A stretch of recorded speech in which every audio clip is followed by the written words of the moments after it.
Oh, let's talk about it right now, Tom. Obviously, you've been a busy man, my friend. Todd Bowley has been busier than you as well. What was the overall reaction at Stamford Bridge and that very thin but very significant victory for Graham Potter and his men?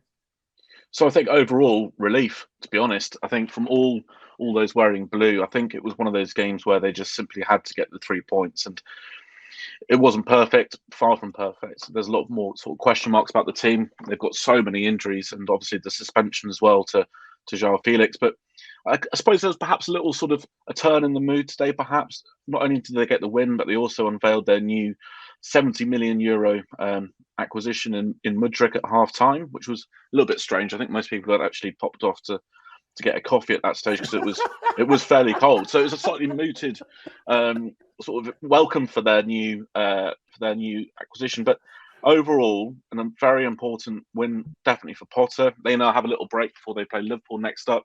Good performances, I think, from Conor Gallagher. He played really well, and so did Hakim Ziyech, sort of the forgotten man for so long.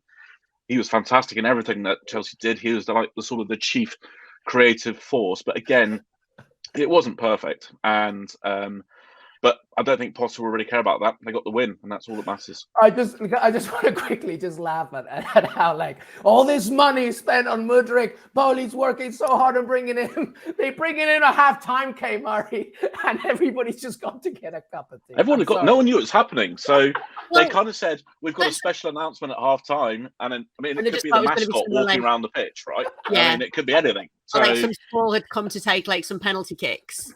Yeah, and so instead it was £100 million acquisition, like the guy who so many clubs were chasing, and Mudryk walks out, gets a nice little welcome, but at that point it was 0-0. Chelsea had missed a stack of chances. Palace are actually playing really well at this stage, and I mean they tailed off in the second half, but at that point Chelsea, is pretty nervous, and then suddenly it's almost like someone was saying, "Hey, look over there. There's nothing to worry about. We've got a new signing," and then people were actually just trying to warm up. But they did get Mudryk when everybody thought he was going to Arsenal, Tom. So what's the reaction been to that? That must have been a bit of a boost for the Chelsea fans. I mean, it has to be, isn't it? I think not only for sort of bragging rights at the time when Arsenal are so much higher up the league. I think he will get a lot of criticism, Bowley, because of some of the signings just haven't worked, right? They've spent so much money. The overhaul is so quick. And even Potter said afterwards, when you bring in all these new faces, you have to find the balance. You have to find the balance between getting results, gelling a team, and also juggling, because the minute these guys come back, they're injured. They haven't yet been sold. You've still got Sterling to come back. You've got all these guys. You've got Hudson-Odoi's on loan. People like this you forget about.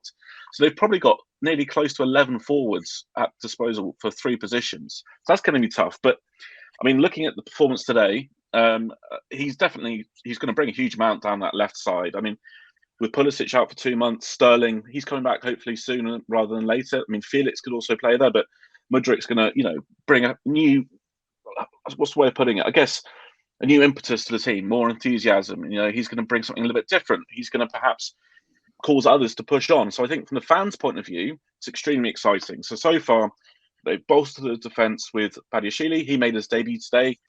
Played, was a bit nervous early on. Wilfried Zaha turned up at one point, but he's done that to millions of defenders. But he looks to be a really solid acquisition. They signed 2 others with more reviews to the future.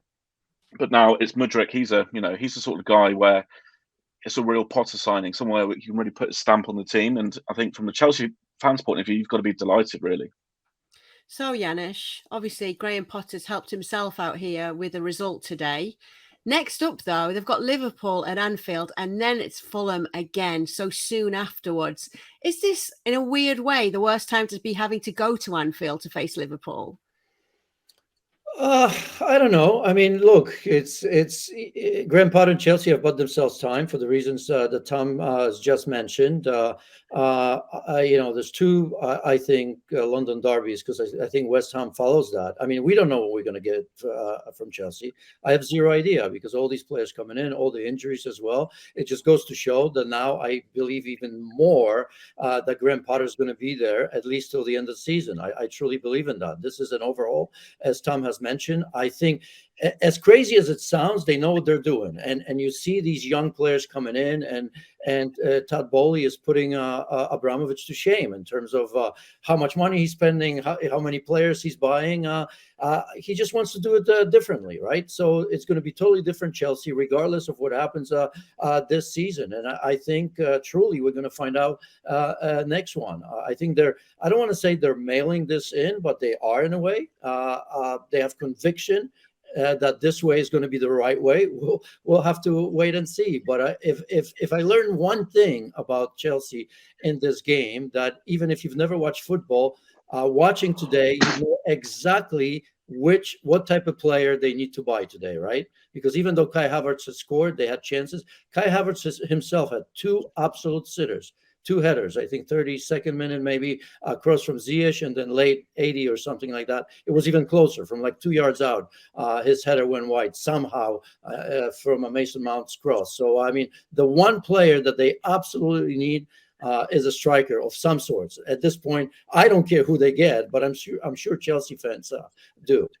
Yeah, absolutely. And you know what? It's interesting that Graham Potter after that game said, Chelsea cannot keep turning to transfer window to solve problems. So it'll be interesting how, I mean, Todd Bowley won't care about that. He'll do whatever he wants. But Tom, let's talk about something here. Could we see, to that point, anyone else coming to Chelsea this January? I mean, I know it's a bit of a rhetorical question, I guess, but I guess the number of players that could come in and additionally help Chelsea, because when I was looking at the lineup today, you also have Lewis Hall started and Chalobo, Chukwuemeka. Obviously, he's not an academy player, but he came in earlier on and he's a young player.